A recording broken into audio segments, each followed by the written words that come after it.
você de calor humano, né? Porque está muito frio lá fora, então vocês vindo, né? A gente vai dividir esse calor humano para nos esquentarmos um pouco. Então é um prazer receber vocês aqui e hoje nós vamos encerrar as nossas palestras referentes à valorização da vida, né, sobre o Setembro Amarelo. E eu achei essa não é bem uma mensagem, eu vejo mais como uma reflexão sobre o otimismo que nós temos que encarar a vida. Da redação do Momento Espírita. Ela diz assim: idosos ou velhos? Você é uma pessoa idosa ou velha? Acha que é a mesma coisa? Idosa é uma pessoa que tem muita idade. Velha é a pessoa que perdeu a jovialidade. Você é idoso quando sonha. É velho quando apenas dorme. Você é idoso quando ainda aprende. É velho quando já nem ensina. Você é idoso quando pratica esportes ou de alguma outra forma se exercita. É velho quando apenas descansa. Você é idoso quando ainda sente amor. É velho quando só tem ciúmes e sentimento de posse. Você é idoso quando o dia de hoje é o primeiro do resto de sua vida. É velho quando todos os dias parecem o último da longa jornada. Você é idoso quando seu calendário tem amanhãs. É velho quando seu calendário só tem ontem. O idoso é aquela pessoa que tem a felicidade de viver uma longa vida produtiva, de ter adquirido uma grande experiência. Ele é uma ponte entre o passado e o presente. Como o jovem é uma ponte entre o presente e o futuro. E é no presente que os dois se encontram.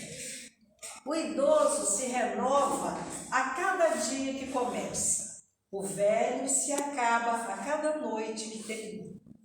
O idoso tem seus olhos postos no horizonte, de onde o sol desponta e a esperança se ilumina. O velho tem sua miopia voltada para os tempos que passaram. O idoso tem planos, o velho tem saudades.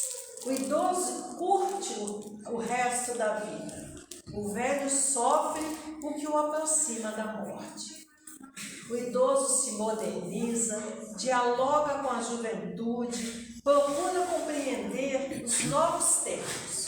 O velho se emperra no seu tempo, se fecha em sua ostra e recusa a modernidade. O idoso leva uma vida ativa, plena de projetos e de esperanças. Para ele, o tempo passa rápido, mas a velhice nunca chega. As rugas do idoso são bonitas, porque foram marcadas pelo sorriso. As rugas do velho são feias, porque foram vincadas pela amargura. Em resumo, idoso e velho são duas pessoas que até podem ter a mesma idade no cartório, mas têm idade bem diferente no coração. A vida, com suas fases de infância, juventude, madureza, é uma experiência constante. Cada fase tem seu encanto, sua doçura, suas descobertas. Sábio é aquele que desfruta de cada uma das fases em plenitude, extraindo dela o melhor. Somente assim, na soma das experiências e oportunidades, ao final dos seus anos, guardará a jovialidade de um homem sábio. Se você é idoso, guarde a esperança de nunca ficar velho. E agora a gente precisa refletir. Nós, alguns aqui somos idosos ou somos velhos?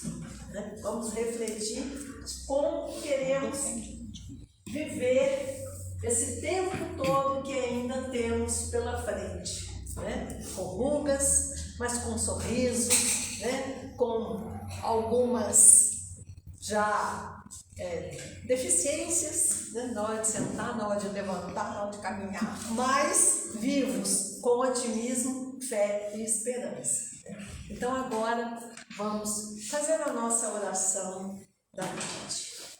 Vamos fechar os nossos olhos, procurar nos sentarmos confortavelmente, deixar as batidas do nosso coração se acalmar e trazer os nossos pensamentos para esses momentos que aqui passaremos. Que a espiritualidade amiga, enviada por Deus nosso Pai, Jesus nosso Mestre, Maria Santíssima, nossa Mãe Celestial, tragam para todos os ambientes dessa casa, para todos nós que aqui estamos presentes, encarnados e desencarnados, a renovação das nossas energias, as boas vibrações, os pensamentos de paz, de amor, de equilíbrio, para que possamos, o que aqui escutarmos, colocarmos em prática no nosso dia a dia, nos ajudando e ajudando a todos aqueles que cruzam o nosso caminho, que chegam até nós, também precisando de uma palavra de ânimo, de força e de coragem. Enquanto aqui estivermos, vamos procurar elevar os nossos pensamentos para que juntos emanemos boas energias, boas vibrações para este planeta e para todos aqueles que estão precisando de amor, de consolo, na fase difícil que cada um de nós possa estar atravessando. E assim, com muita esperança, com muita fé, muito amor e vontade de nos melhorarmos a cada dia mais, pedimos permissão para iniciarmos mais uma reunião de divulgação da doutrina espírita em nossa casa de oração. Que assim seja, graças a Deus. E hoje, a nossa palestrante é a nossa trabalhadora da casa, a Camila Nasser, que vai fechar o nosso setembro amarelo. Seja bem-vinda, Camila. Obrigada, gente. Boa noite a todos. Obrigada por estarem aqui hoje. E hoje a gente vai conversar um pouquinho sobre a incidência do suicídio entre os idosos. E eu confesso para vocês que foi um tema que eu nunca tinha pensado e nunca tinha lido. Mesmo trabalhando com saúde mental, não é o que aparece no meu consultório, no meu dia a dia. Então, eu acho que essa conversa que a gente vai ter aqui hoje, acho que aproxima até um pouco dessas respostas, assim, sabe? E antes da gente falar diretamente sobre a questão do suicídio nos idosos, a gente precisa entender um pouquinho quem são esses idosos. Que geração é essa que hoje é idosa?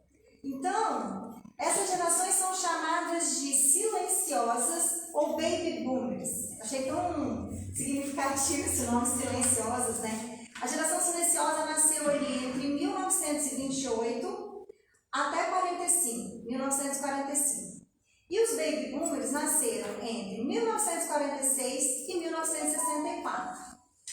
Essa geração silenciosa, então, ela nasceu nessa época da Segunda Guerra Mundial ali, né? Então, é uma geração mais quieta, uma geração mais conformada, inclusive, que a baby boomers, apesar deles hoje todos serem idosos. E eles viveram esse pós-guerra, né? Como é que eles lidaram com isso? É uma geração que viveu um crescimento econômico muito grande, uma geração que valorizava muito o emprego fixo, ter aquela coisa, né? Quem da minha geração não ouviu do pai falar assim, tem que passar no concurso, tem que fazer um concurso, né? Essa geração que sempre falou isso pra gente. E o ter passou a ser visto como um sinônimo de sucesso. Então, os baby boomers, principalmente, eles passaram a vida assim, buscando essa estabilidade e esse reconhecimento social. Foi uma geração também responsável por grandes revoluções, por grandes mudanças, e abriram caminhos para muitas dessas mudanças sociais que nós hoje estamos vivenciando, inclusive. Então, a segunda onda do feminismo foi essa geração que buscou, que lutou, que foi atrás das mulheres terem uma voz na sociedade. O movimento hippie, que foi um movimento de um amor um pouco mais livre, menos enclausurado. Então, muitos tabus e movimentos relacionados à moralidade e à sexualidade foram feitos por essa geração de idosos hoje. Então, é uma geração que lutou por muita coisa que possibilitou a gente hoje viver o que a gente está vivendo. Mas e aí? Como é que essa geração que lutou, que fez, que aconteceu, está hoje? Como é que essa galera aí, que hoje tem entre 61 e 97 anos, está hoje? Eu falo 97 porque tem, né? A gente vê hoje em dia. Minha mãe malha com uma senhorinha lá de quase 100. Como é que eles estão hoje? Será que esses idosos, que essas gerações, elas se prepararam para a longevidade? Como se prepararam? Como é que estão lidando com esse envelhecimento? A gente precisa falar um pouquinho sobre isso. Porque o único jeito que tem o nosso corpo físico não envelhecer, e isso eu falo para todos nós aqui, é a gente morrer antes. É a gente morrer jovem. É meio bruto, mas é a realidade.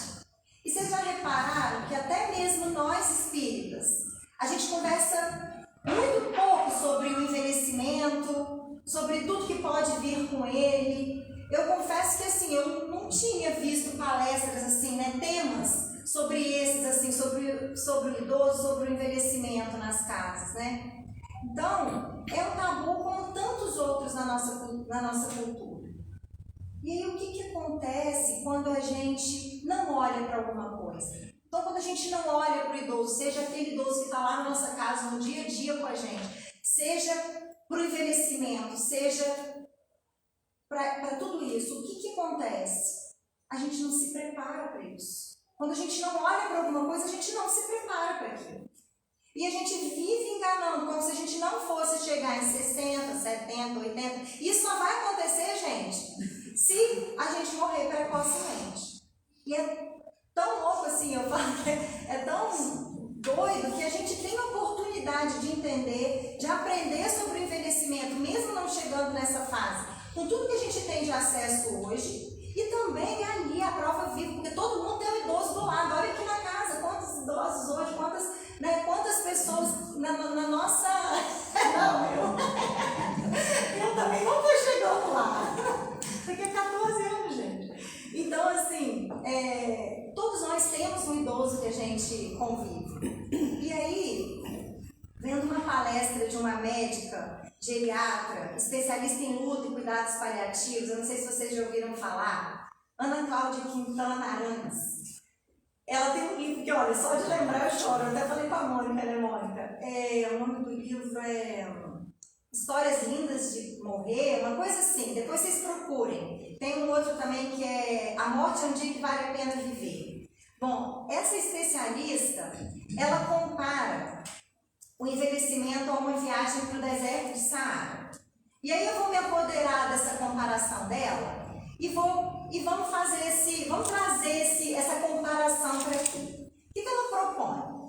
Imagina a gente aqui, todo mundo agora com 40 anos. Eu que tenho 46 vou diminuir 6, quem tem menos vai subir. Todo mundo aqui com 40 anos.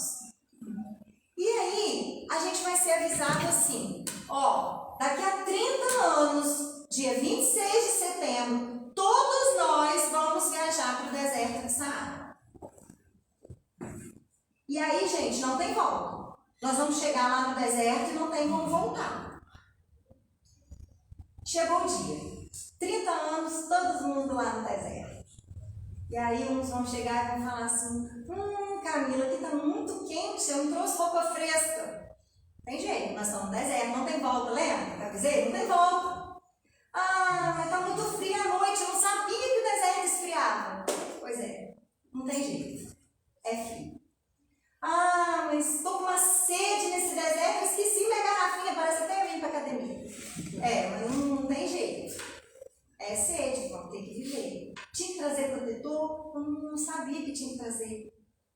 Nossa Senhora, eu não sabia, eu não me preparei. Mas é o deserto. Essa viagem que a gente vai ter que fazer.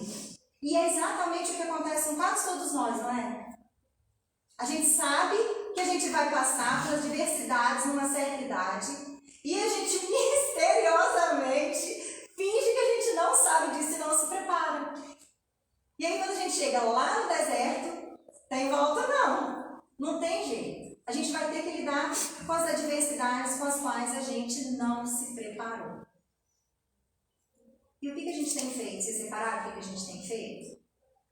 A gente tem feito de tudo para aparentar menos idade. É ou não é? Vocês viram essa semana um vídeo que viralizou da Xuxa? Viram? Que loucura aquilo? Para quem não viu, as pessoas criticando a Xuxa porque ela, quando ela ia abraçar os fãs no evento, eu nem entrei porque as pessoas iam abraçar ela assim no evento e aparecia o braço dela assim. Gente, de uma pessoa idosa. E aí a internet só confirmou o que a gente está ali vendo, mas a gente não quer parar para refletir. As pessoas têm pavor de chegar a essa idade, têm pavor do envelhecimento. Lá atrás, Seneca, em 62, mais ou menos a 65 anos depois de Cristo, ele escreve uma carta, carta 12, que fala sobre a velhice. Abre aspas para ele. Ele diz assim: o problema não é envelhecer, mas querer manter-se jovem a todo custo. Olha para a nossa história. Para o passado e até agora mesmo para o presente. A gente percebe o quanto o valor de uma pessoa, inclusive, está ligado aqui à produtividade e à aparência. Não é assim? Não é isso que a gente tem feito? A velhice está associada a essas duas coisas. A essas duas coisas que a gente socialmente tanto valoriza. A produtividade e a aparência. E aí, ao invés de assentar o tempo, de aceitar essa transformação que está acontecendo, que acontece com todos nós se não morrermos antes disso, a gente está tentando inventar a moda de uma eterna juventude. A gente tem feito harmonizações, preenchido, plásticas.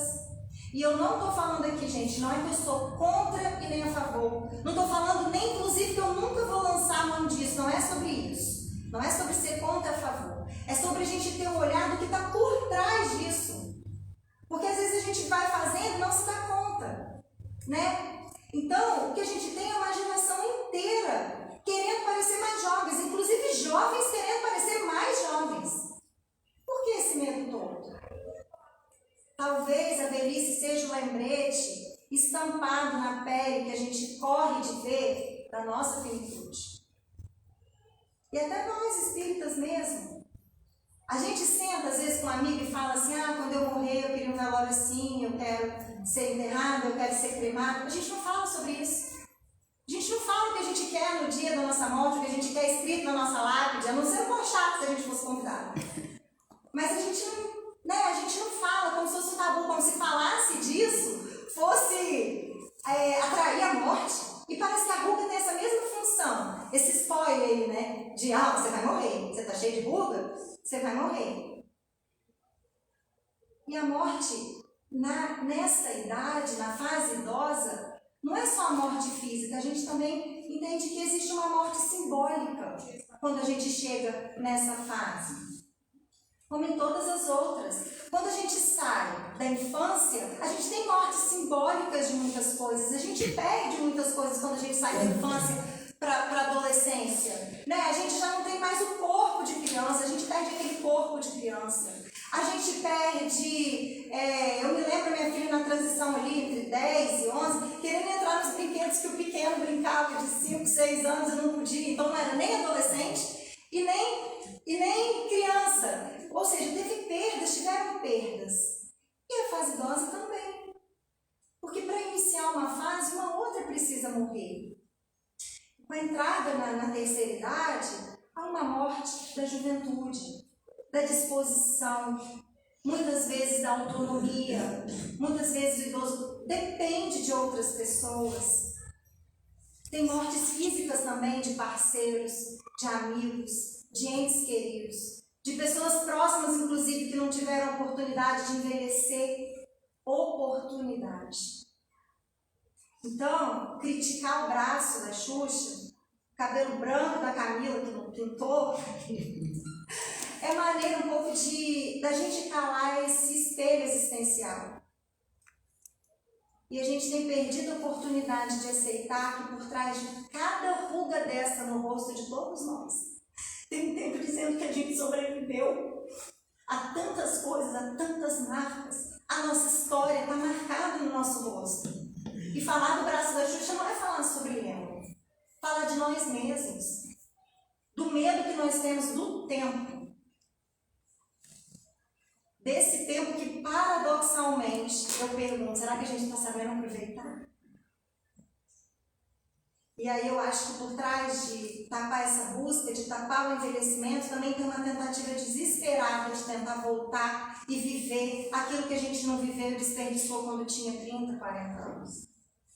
Porque nessa idade não estava se dando conta que era importante viver determinadas coisas que deixou para viver depois. Quem aqui nunca escutou de alguém mais velho? Quando eu aposentar, eu vou fazer tal coisa. Quando eu aposentar, eu vou viajar para tal lugar. Quando eu aposentar, eu vou fazer tal atividade. Eu vou pintar, né, tia Maria Luísa? Eu vou tirar um tempo para fazer uma coisa que eu gosto. Quem aqui nunca escutou isso? Eu estou falando para mim mesmo, né? Estou falando aqui para mim. Por isso que eu falo que foi tão bom ler e estudar um pouco sobre isso. E eu fiquei pensando muito na minha geração, essa geração X. Que se a gente for parar e pensar, quando a gente for aposentar para fazer alguma coisa, a nossa geração, que cada dia vem uma coisa, a gente vai aposentar, sabe Deus se vai e quando. Então, as pessoas da minha idade, da minha geração ali, quando eu escuto, eu estou torcendo para o dia acabar, estou torcendo para o final de semana sextou, estou torcendo para o final de semana chegar, estou torcendo para o fim de ano chegar. Pelo motivo que seja, a gente está sempre torcendo para acabar. Para acabar o dia, para acabar a semana, para acabar o ano. E para que a gente está torcendo? A gente está torcendo para chegar mais rápido à nossa morte. Porque cada dia que passa é um dia mais próximo da experiência nossa aqui na Terra. E aí o que a gente está fazendo com o nosso tempo? Se isso está acontecendo, é porque as escolhas que a gente está vivendo, como a gente está passando o nosso dia, não estão completamente compatíveis com o que a gente deseja. Claro que não é fazer só o que a gente deseja, mas será que um dia inteiro não dá para fazer algo que se deseja? Que goste, que ame? Nem que seja trabalho? Nem que seja fora dele? Existe um planejamento reencarnatório, né? Nós espíritas sabemos, né? Para quem está chegando, para quem está escutando aqui, que não tem muito contato com a doutrina. Quando a gente vai vir para a Terra, quando a gente vai encarnar, os benfeitores espirituais, com ou sem a gente, dependendo do nosso adiantamento, eles vão planejar a nossa vinda aqui na Terra para que a nossa vinda aqui possibilite que a gente evolua o mais rápido possível. E ali tem tudo. Tem o melhor corpo físico que a gente vai ter para essa experiência, tem o melhor lugar geográfico que a gente vai nascer, ou vou morar até um determinado tempo. Tem a melhor família para a gente fazer os ajustes espirituais necessários àquela encarnação. E aí a gente nasce. A gente nasce com tudo isso proporcionando a gente na matéria a evoluir. Mas isso fica registrado no nosso espírito. O que nós, no campo da saúde mental, trazemos como inconsciente. Isso fica guardado num lugar onde a gente não acessa assim tão facilmente. E aí a gente vem para a matéria. A gente vai ficando cada vez mais conectado com isso aqui, com as coisas materiais, e muitas vezes nos descolando, deslocando os nossos reais desejos, aqueles que estão no nosso espírito, lá no nosso íntimo, que foi planejado para a gente e que levariam a gente à evolução. E a maioria das vezes, a gente sai, a gente se distrai, e a gente culpabiliza o outro pelas nossas escolhas. Raras vezes que a gente para e se responsabiliza por essas escolhas. Geralmente é assim: eu não fiz tal coisa por causa do meu filho, porque meu marido não deixava quando eu era nova, porque o papagaio, periquito, e bem. Não, gente. Ainda que por motivos completamente inconscientes, aqueles que a gente não se dá conta mesmo, a responsabilidade das nossas escolhas são exclusivamente nossas. Joana de Ângeles, ela diz pra gente através da psicografia de Divaldo, o seguinte no livro Homem Integral: a responsabilidade pessoal é nossa e intransferível.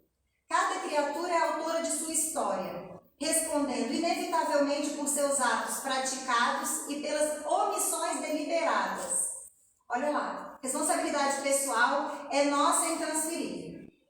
É nossa, a gente não adianta transferir para ninguém, por mais que a gente queira, às vezes, faz a coisa, resolve tal problema. Responsabilidade pessoal é nossa, por mais que a gente queira transferir, não adianta. Se a gente for transferir também dá ruim. Cada criatura é responsável pela sua história, seus atos praticados, o que a gente faz e pelos que nós deixamos de fazer. E às vezes o deixar de fazer é justamente deixar de fazer por nós mesmos. Porque existe uma diferença muito grande entre auto-amor e egoísmo. O que é auto-amor? Auto-amor é a gente fazer pela gente. Retomando a história do deserto. Avisamos a todo mundo que daqui a 30 anos vamos fazer uma viagem. E cada um tem que arrumar sua mochila. Isso é auto-amor. É eu chegar no deserto preparada para aquilo. Sem me responsabilizar que meu marido vai colocar na minha mochila, como se eu não fizesse isso, a água. Né? Então eu vou chegar no deserto e eu tenho a responsabilidade de auto-amor, eu fazer por mim.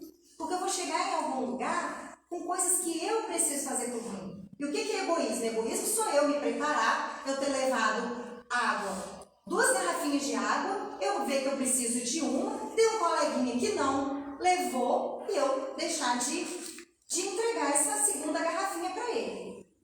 Isso é egoísmo. E às vezes a gente faz uma lógica inversa.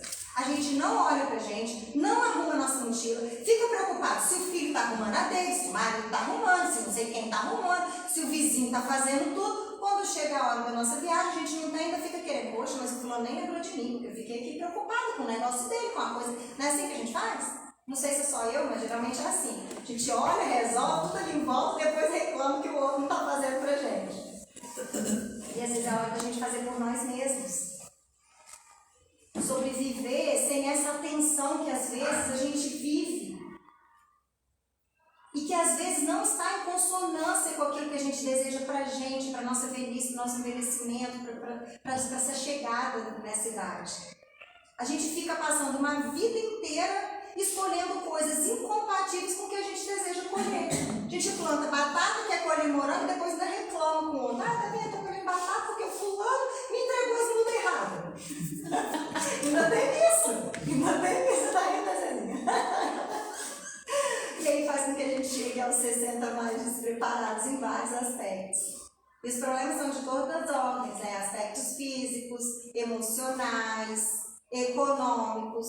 E eu vou começar de trás para frente, porque eu gosto desse negócio de tabu, né? Porque assim, muitas religiões o que há, não fala de dinheiro, não pode falar de dinheiro, porque é mais fácil um camelo passar na agulha que um rico entrar no reino do céu, né? Assim, a gente vive na matéria. A gente precisa da matéria. O idoso ele não está descontextualizado disso. Sem o dinheiro a gente não investe nem na saúde física e nem na saúde emocional também.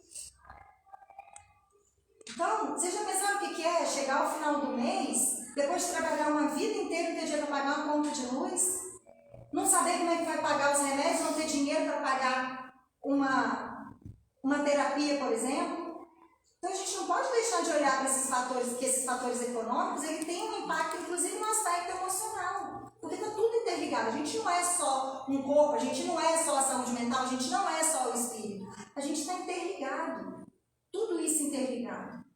E quanto ao aspecto físico? Até mesmo para aqueles que fizeram boas escolhas, que se alimentaram bem, que tiveram uma vida fazendo atividade física desde muito tempo, até para essas pessoas, as limitações chegam. Não foi o que você falou aí? A perna, né, Kátia? As limitações, elas chegam. O corpo ele já não tem mais a mesma potência. E aí vai trazendo essa sensação de inutilidade para muitas pessoas. Eu já ouvi tantas frases assim, das minhas veinhas, eu não sei vocês, assim, mas eu sei que cada um deve ter aí uma frase. Ah, eu não sirvo para mais nada, minha avó falava. A avó de dia falava assim, eu não presto nem para fazer a torta de nozes mais, nem para montar uma mesa de Natal. A Lilia, que é minha tia que morava com ela, a Lilia quer fazer de mim uma emprestável. Então, assim, por quê? Eu pergunto, será que não poder realizar tarefas cotidianas significa não fazer nada? Diminuir a atividade física significa não fazer nada? Claro que o avanço da idade vai impondo limites. E quem que gosta de limite? Do meu filho a mim, passando pelos meus mais velhos, a gente não gosta, a gente lida com esse limite. A gente aceita o limite, mas gostar de limite, ninguém gosta de limite. E cada um vai lidar da sua maneira. Mas a questão é quando a gente vai para essa dialética. Ah, eu não posso fazer tudo, então significa que eu não posso fazer nada mais. Não, eu não posso tudo. Então significa que eu não posso nada? Eu não sirvo para mais nada? Se eu não dou conta do trabalho, eu sou um peso para minha família? E o quanto eu trabalhei? E será que eu me resumo a atividades físicas? Eu ouvi essa semana, cara, parece que as coisas vêm pra gente assim, né? Essa semana uma pessoa falando assim, que ela se compromete financeiramente com os familiares, de forma a pagar coisas para filhos, para netos, como uma forma de trabalho, de compensar o trabalho que ela dá para eles. Olha que interessante, olha para onde a gente vai, que lugares que a gente vai seguindo. Mas Kardec dá uma mensagem tão linda na questão 685A, no Livro dos Espíritos, ele diz o seguinte, abre aspas, Deus outorgou ao homem a necessidade do trabalho, não apenas como meio de prover as suas necessidades, mas também como grande elemento de desenvolvimento da inteligência. Mas para o homem que já não tem mais força física, Deus reserva outra tarefa, a de aconselhar, a de orientar, transmitir sua experiência. Esse trabalho também é útil, se não ao corpo, ao espírito. E o que a gente carrega, gente? O corpo fica e a gente não carrega o espírito. Olha como é importante até nós, essa geração mais nova, parar para escutar o que nós temos feito com os idosos, né? Parar para escutar repetidamente, porque muitos já estão numa fase que repetem. Mas olha que importante, gente, a tarefa de aconselhar, orientar e transmitir a experiência para nós, que estamos mais novos. Eu daqui a pouco, a minha geração esse ano, inclusive, já chegou na fase da terceira idade. Então, olha que ensinamento maravilhoso que Kardec traz para a gente, de que o idoso não é inútil, de que transmitir sabedoria e amor é utilidade das grandes. Na cultura, antigamente, envelhecer era sinônimo de sabedoria, de experiência acumulada. A gente vê até em algumas tribos, em algumas regiões, o povo oriental dá muito valor para isso, né? A gente aqui que ainda está muito atrasado nesse quesito. Por aqui acaba sendo um pouco sinônimo de vergonha, de ser descartado. E aí fica um alerta aqui pra gente, para as nossas gerações, para as gerações que vieram antes, igual eu escuto lá em casa, esse meme cringe, é um ranço disso, mas enfim. E aí fica um alerta, né? A gente às vezes quer descartar tudo. É uma geração que quer descartar todo o modelo educacional da geração anterior, por exemplo. A gente não quer aprender nada com nossos pais e como educar. Estou dizendo que é seguir tudo. Mas a gente às vezes quer descartar tudo. E a gente não esquece que se a gente hoje está ouvindo o Spotify, é porque a geração anterior carregou o piano. Mas se a gente colocar realmente a viseira e a gente focar só no plano físico, na matéria, a gente realmente só vai ver perdas, e muitas perdas, que possivelmente vão levar a sintomas relacionados à saúde mental, que acabam sendo muito comuns nessa fase, como a depressão e a ansiedade, índices altíssimos. A publicação da revista da FAPESP, que é uma fundação de amparo e pesquisa do Estado do Espírito Santo, ela diz que a prevalência da depressão entre os idosos na faixa etária entre 60 e 64 anos é de 13,2%. 13,2% dos idosos estão deprimidos. Eu nem entrei na questão da ansiedade. Quais as possíveis causas? O que essas pesquisas apontam? Saída do mercado de trabalho, e aí se a gente fala, né, uma geração que entendeu a produtividade como algo essencial para ser alguém na vida, se eu saio do trabalho, se eu saio desse mercado de trabalho, olha aí uma das causas. Os filhos saem de casa para trabalhar, para estudar, e aí a gente vê, se a gente ficou ali preocupado o tempo todo, não é não preocupar com o filho, gente, não estamos falando dos extremos, mas se a gente está o tempo todo voltado para uma única coisa, olha o ninho vazio. Se eu vivo a minha vida com exclusividade para os meus filhos, ou para quem quer que seja, olha o ninho vazio. E aí sai de casa, o casal precisa se reajustar, ter uma nova convivência, acontecem muitos divórcios, também vão chegando numa idade que as perdas vão acontecendo, perdas físicas, o marido vai morrendo, a esposa vai morrendo, né? Vai aparecendo ali a viuvez, perda de pessoas próximas, porque se a gente envelhece, as pessoas próximas a gente também estão envelhecendo, e a finitude vai chegando e vai batendo na porta de todo mundo, e aí acaba sendo potenciais causas para suicídio nessa faixa etária. Olha o plano de fundo. Olha o que tem por trás, a dificuldade da gente de lidar com perdas.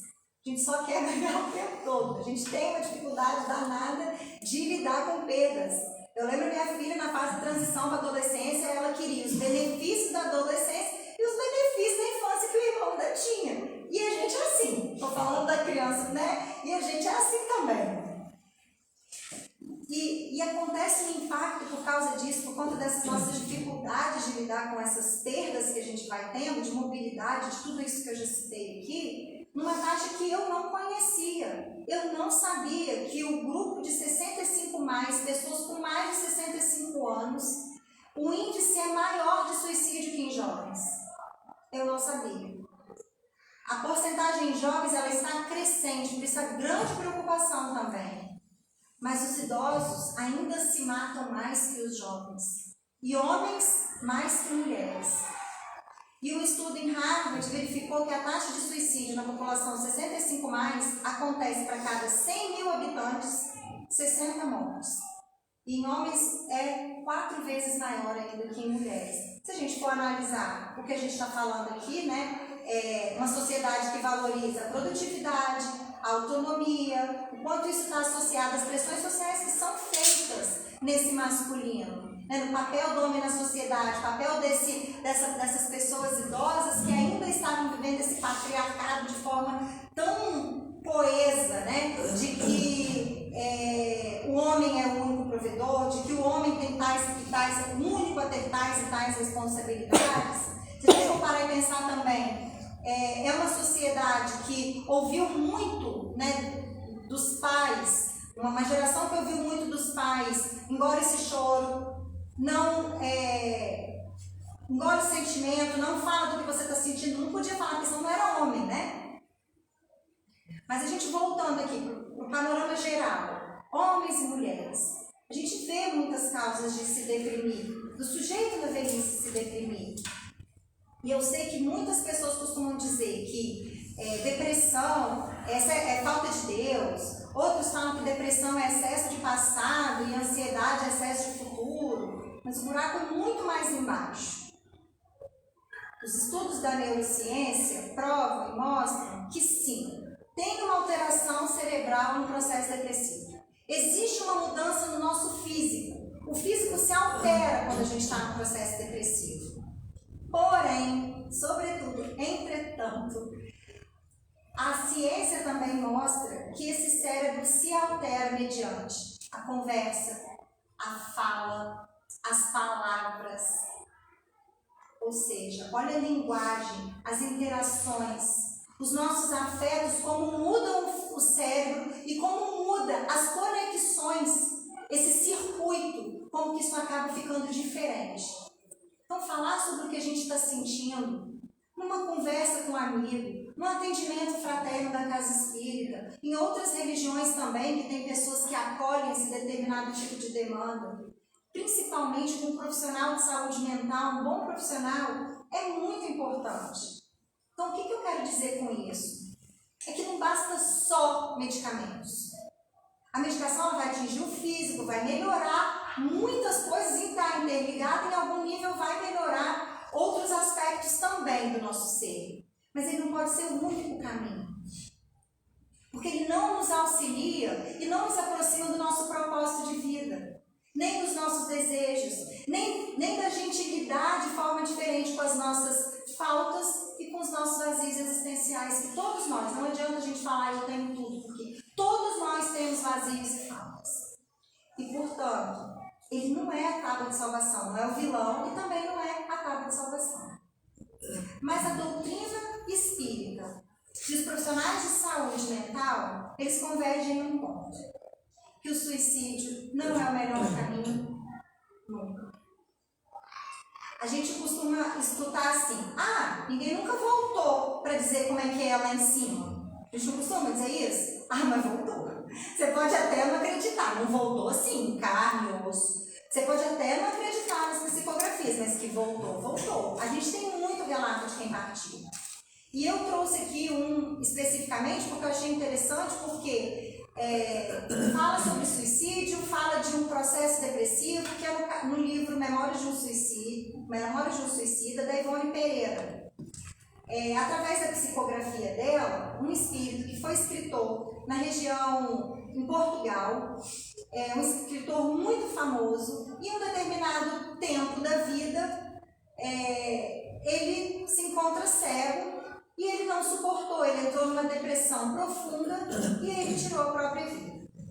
Não vou aqui entrar em muitos detalhes, mas através do médium ele relata que as dores físicas permaneciam, mesmo após tendo tirado o corpo físico. E ele ficou num lugar super desagradável e ele sentiu o peso do remorso. E ainda por cima, né, gente, a gente sabe e imagina, se a gente faz alguma coisa errada aqui em vida, como é que a gente fica, às vezes, tentando se retratar, né?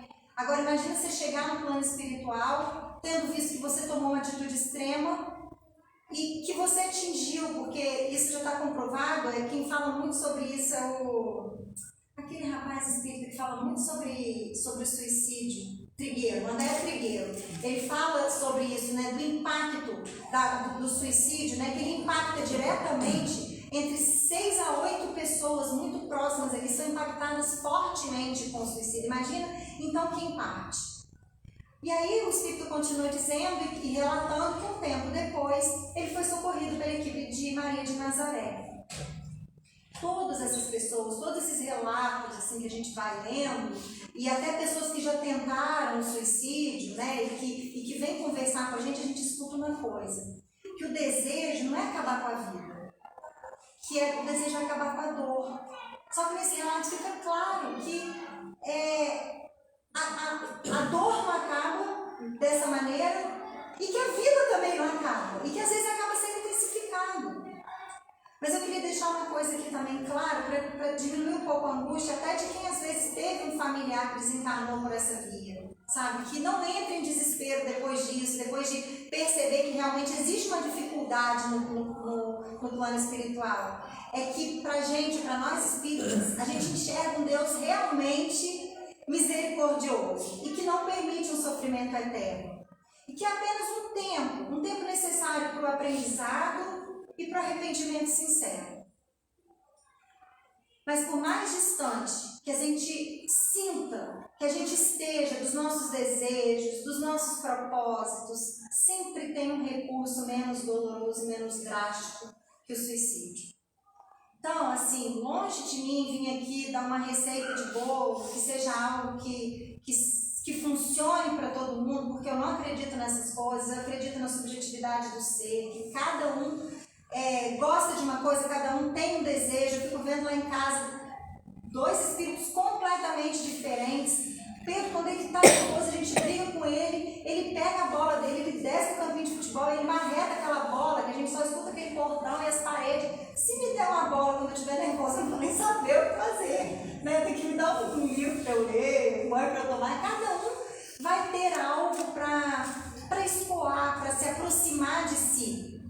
Mas existem caminhos que, de maneira geral, auxiliam a travessia por esse deserto, mesmo que seja solitário. E eu lembrei de uma pesquisa também de Harvard, a mais longa pesquisa realizada até hoje. Amor, eu vou tentar explicar, eu vou tentar que as pessoas entendam, porque eu fui explicar na hora do almoço, eles fizeram confusão, não entenderam nada. Mas vamos lá ver se vocês entendem, gente. Olha só, lá em 1938, eles começaram a fazer uma pesquisa. Eles pegaram os estudantes de Harvard, portanto, a elite daqueles jovens. E foram também, pegaram jovens da periferia. E todo ano esses jovens passavam por avaliações. Avaliação médica, para ver o estado de saúde física, avaliação psicológica, avaliação social, como é que eles viviam no meio. E existia uma entrevista sobre a qualidade de vida. E aí, o que aconteceu? Quando esses jovens, essas pessoas envelheceram, e essa pesquisa acontece até hoje, tá? Eles continuaram fazendo essa pesquisa. Quando essas pessoas chegaram aos 90 anos, não todos, porque muitos ficam, né, pelo meio do caminho. Quando essas pessoas chegaram aos 90 anos, eles pegaram essas pessoas e fizeram a entrevista. E aí perguntaram para elas se a vida tinha valido a pena. E nem todas responderam como a Fernanda Torres, que a vida vale a pena. Para alguns a vida não tinha valido a pena. Para outros, a vida tinha sido legal, tinha valido a pena. E aí o que eles fizeram? Essas pessoas que responderam que a vida valia a pena, eles foram lá no prontuário de quando eles tinham 50 anos e pesquisaram o que tinha ali, se tinha alguma coisa em comum, para que essas pessoas chegassem aos 90 anos dizendo que a vida valeu a pena. E aí eles analisaram todos os dados. Pasmem, o resultado. Não tinha relação com colesterol baixo, com a pressão ok, com saúde física, com dinheiro para comprar tudo que queria. Não tinha a ver com isso. O que todos eles aos 50 anos tinham em comum era qualidades das relações humanas. Olha que importante, gente. A gente ser gente boa e ter gente boa perto da gente. E, inclusive, não era a quantidade de pessoas que estavam próximas. Era a qualidade dessas relações. Se eram relações de confiança, se eram relações de apoio, se tinha conexão. E eu fico pensando, né, a gente, esses jovens aí que acham que relação de confiança e conexão é ter 100 mil seguidores e não sei quantas mil curtidas. Olha bem, né? E que tipo de vínculos eram esses? Casamentos estáveis, amigos de confiança, participação em grupos voluntários. Não precisava ter todos. Uns relatavam um casamento estável, outros relatavam que não tinha esse casamento estável, mas que tinham relações de afeto ali. E aqueles que não tinham isso buscavam em grupos voluntários ali, se sentindo úteis, se sentindo pertencentes. Olha que interessante isso. Quanto o pertencimento, quanto a troca de amor é importante para o ser. Reforçando o que Kardec fala para a gente, que o homem pode gozar sim da felicidade na Terra, quando pratica a lei de Deus, de amor ao próximo. Portanto, o amor ele pode trazer essa serenidade a envelhecer. Ainda que não tenha essa regra universal, mas a ciência humana e a ciência espírita, quando a gente pega essas duas coisas, uma coisa fica clara, né? Que a velhice não é um peso, a velhice é uma colheita do que a gente fez. E Joana de Ângeles, no livro Plenitude, ela fala assim: a velhice é uma bênção, porque significa oportunidade de aprendizado, de ternura e de recolhimento interior. Quem soube viver bem, sabe envelhecer em paz. Então, olha que importante, oportunidade de aprendizado ainda na terceira idade, ou na quarta, como já estão dizendo aí, né? Ainda existe. Quem nunca escutou aqui, eu não vou aprender mais nada, já estou nessa idade, eu não quero aprender, eu não vou aprender mais nada. Olha que importante que Joana de Ângeles está dizendo para a gente. A velhice é uma oportunidade de aprender, sim, de recolhimento interior, e talvez por isso aprender sobre si, inclusive, ter tempo para parar, descarregar esse bafafá do mundo que nós, a nossa geração, quem está muito está vivendo, olha que importante oportunidade que as pessoas têm nessa fase. Mas, se alguém aqui já chegou, ou está chegando aos 60 anos, e não se preparou para essa viagem no deserto, Chico Xavier tem uma frase que é consoladora, mas ao mesmo tempo é um puxão de orelha para a autorresponsabilidade, para tirar a gente desse mimiseiro que às vezes a gente fica. Ele diz assim: embora ninguém possa voltar atrás e fazer um novo começo, todos podem começar agora a fazer um novo começo. Então, fim. Boa noite. Quando chegar a minha hora de ir para o deserto do Saara, mesmo que você esqueça a sua garrafinha, eu queria ir com você. Para você me passar esse otimismo todo, essa sabedoria, uma pessoa tão pequenininha, né, gente? Como é que cabe tanta coisa boa? Então é isso aí, gente. Que a gente se prepare todo dia. Porque ninguém sabe quando vai ser a nossa hora. Pode ser daqui a 30 anos, pode ser amanhã. Mas que a gente faça o melhor possível hoje. E tendo justamente essa rede de apoio, amigos, participação em grupos do bem. Me lembrei do Rossano agora. E que a gente então viva e não deixe de dizer: eu te amo, eu gosto de você, você é importante para mim. Porque temos que aproveitar todas as oportunidades que Deus nos dá para viver da melhor maneira possível. Então vamos agora fazer a nossa prece. Queremos agradecer nesse momento as bênçãos divinas que vieram até nós através da nossa companhia. Palavras de reflexão, de sabedoria, de conhecimento, e que nós possamos aproveitá-las para colocar em prática e refazer o nosso caminhar daqui para frente. Diz a mensagem do Chico: não podemos voltar, mas podemos ir em frente, mais seguros, mais confiantes, na certeza de que Deus está sempre presente em nossa vida, nos amparando e nos consolando.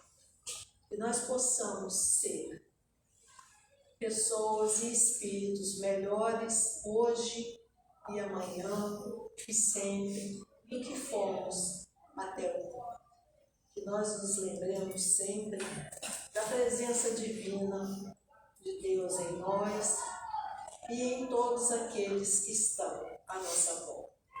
Que nós possamos nos amparar, nos auxiliar, para que aqueles que ainda não conseguem enxergar a beleza do amor de Deus sejam, através da nossa amizade, do nosso carinho, envolvidos por essas boas vibrações de paz, de esperança e de fé.